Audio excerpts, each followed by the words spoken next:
Assalamualaikum warahmatullahi wabarakatuh. Perkenalkan, nama saya Aurelia Foni Maeswari, nomor absen 8. Dan saya Putri Arahman, nomor absen 27. Hari ini kami akan mempresentasikan dan menjelaskan hasil PowerPoint yang telah kami buat, yang bertema Sistem Tanam Paksa pada masa Johannes van den Bosch. Terima kasih. Awal mula sistem tanam paksa. Pada tahun 1830, Johannes van den Bosch menerapkan kebijakan kultur stelsel atau yang biasa disebut dengan sistem tanam paksa.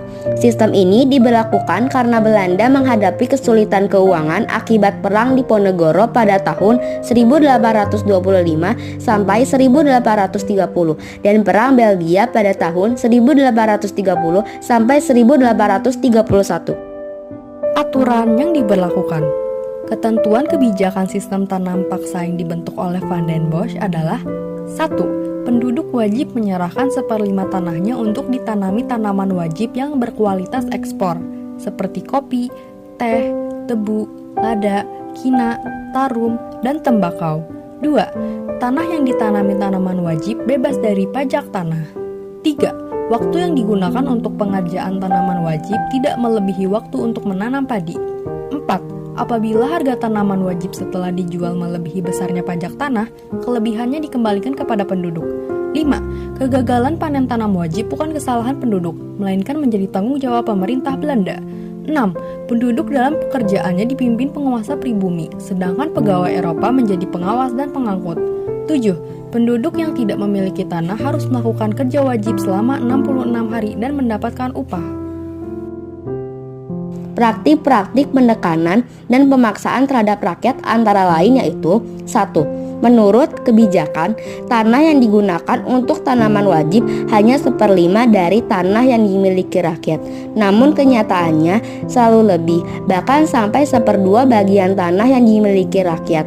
Kedua, kelebihan hasil panen tanaman wajib tidak pernah dibayarkan. Ketiga, waktu untuk kerja wajib melebihi 66 hari dan tanpa imbalan yang memadai.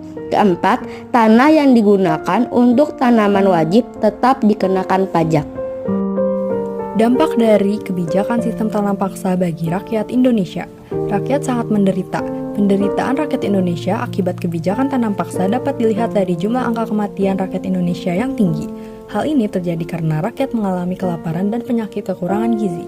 Pada tahun 1848 sampai 1850, 9/10 penduduk Grobogan Jawa Tengah mati kelaparan. Dari jumlah penduduk yang semula 89.000 orang, yang dapat bertahan hanya 9.000 orang saja. Data ini belum termasuk data penduduk di daerah lain. Tanam paksa menunjukkan betapa mengerikannya masa penjajahan. Tahun dihapusnya sistem tanam paksa. Sistem ini membuat banyak pihak bersimpati dan mengecam praktik tanam paksa. Kecaman tidak hanya datang dari rakyat Indonesia, tetapi juga dari pihak Belanda. Kecaman dari berbagai pihak pun membuahkan hasil. Akhirnya pada tahun 1870, sistem tanam paksa dihapuskan. Ada 3 tokoh pihak Belanda yang menentang adanya sistem tanam paksa tersebut, ialah Baron van Hove, AVA, Douwe Dekker atau Multatuli, dan Fransen van der Putte. Terciptanya Undang-Undang. Undang-Undang Agraria. Pada tahun 1870 keluar Undang-Undang Agraria, mengatur tentang prinsip-prinsip politik tanah di negeri jajahan, yang menegaskan bahwa pihak swasta dapat menyewa tanah, baik tanah pemerintah maupun tanah penduduk, dengan syarat tanah pemerintah dapat disewakan selama 75 tahun dan tanah penduduk dapat disewakan selama 5 tahun. Bahkan ada pula yang disewakan sampai 30 tahun. Undang-Undang Gula.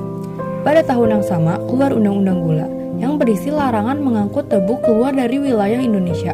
Melalui Undang-Undang Gula, perusahaan-perusahaan swasta Eropa mulai berinvestasi di Hindia Belanda dalam bidang perkebunan. Penyebab terbentuknya undang-undang. Undang-undang terbentuk karena tanah jajahan di Indonesia berfungsi sebagai 1. Tempat mendapatkan bahan mentah untuk kepentingan industri di Eropa dan tempat penanaman modal asing. 2. Tempat pemasaran hasil industri dari Eropa. 3. Penyedia tenaga kerja yang murah. Dampak undang-undang tersebut ialah sejak undang-undang agraria dan undang-undang gula dikeluarkan, pihak swasta semakin banyak memasuki tanah jajahan di Indonesia.